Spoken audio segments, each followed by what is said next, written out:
بسم اللہ الرحمن الرحیم۔ السلام علیکم۔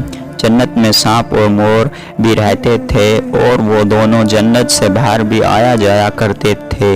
اس وقت سانپ کے پیر بھی ہوتے تھے اور اس کے منہ سے ابراق کی بہت اچھی خوشبو آتی تھی، اور مور جتنا بھی خوبصورت ہے اس سے بھی کہیں زیادہ خوبصورت تھا، اور اس کے پیر بھی بہت خوبصورت تھے۔ ایک دن جب دونوں جنت سے باہر آئے تو شیطان سے ان کی ملاقات ہوئی۔ شیطان نے کہا، مجھے بھی اپنے ساتھ جنت لے چلو۔ ان دونوں نے کہا، ہمیں اللہ تعالیٰ کا خوف ہے، ہم تمہیں اپنے ساتھ نہیں لے جا سکتے۔ اس پر شیطان نے انہیں اپنی دوستی کا واسطہ دیا تو سانپ نے مشورہ دیا کہ تم سانپ بن جاؤ اور مور تمہیں نگل لے گا اور تمہیں جنت میں جا کر اگل دے گا، اس طرح کوئی تمہیں دیکھ نہ پائے گا۔ شیطان فوراً سانپ بن گیا اور مور نے اسے نگل لیا اور جنت میں لے جا کر اگل دیا، اور اس طرح شیطان جنت میں داخل ہو گیا اور ہونے پر کامیاب ہو گیا۔ شیطان نے جنت میں بی بی حوا اور حضرت آدم علیہ السلام سے ملاقات کی اور کہا، میں تمہارا خیر خواہ ہوں، تم دونوں نے جنت کے اس شجر کا پھل کیوں نہیں کھایا؟ اس پر وہ دونوں بولے کہ ہمیں اللہ تعالیٰ نے اس شجر سے دور رہنے کے لیے کہا ہے، اس لیے ہم نے وہ پھل نہیں کھایا۔ جب آدم علیہ السلام سو گئے تو شیطان نے بی بی حوا کو بہکایا اور کہا، اللہ تعالیٰ نے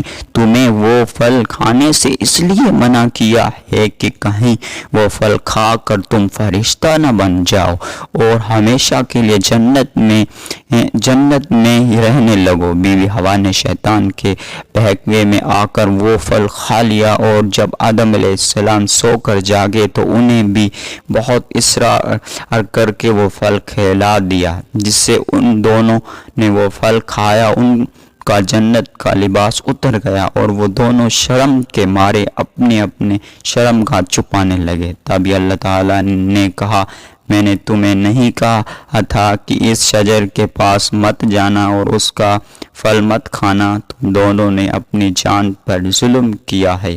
تب شیطان نے آدم اور حوا کو دھوکہ دے کر وہاں سے ڈگمگا گیا اور آخر کار اس کو جس عیش و راحت میں تھے اس سے نکال پھینکا، اور اللہ نے کہا، اے آدم تم زمین پر اتر پڑو، تم میں سے ایک کا دشمن ہوگا، اور زمین میں تمہارے لیے ایک خاص وقت قیامت تک ٹھہراؤ اور ٹھکانہ ہے۔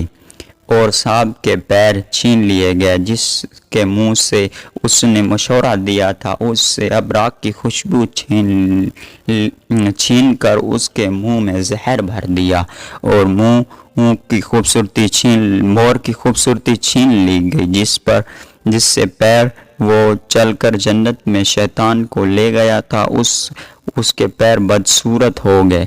اس لیے آج بھی جب مور اپنے پنکھوں کو دیکھتا ہے تو خوش ہوتا ہے، اور اپنے جب پیروں کو دیکھتا ہے تو روتا ہے۔ تو ان پانچوں نے اللہ تعالیٰ کی حکم کی نافرمانی کی تھی، اس لیے پانچوں کو زمین پر الگ الگ پھینک اتار دیا گیا۔ اللہ تعالیٰ ہمیں حق کی بات سمجھنے اور صحیح عمل کرنے کی توفیق دے، آمین۔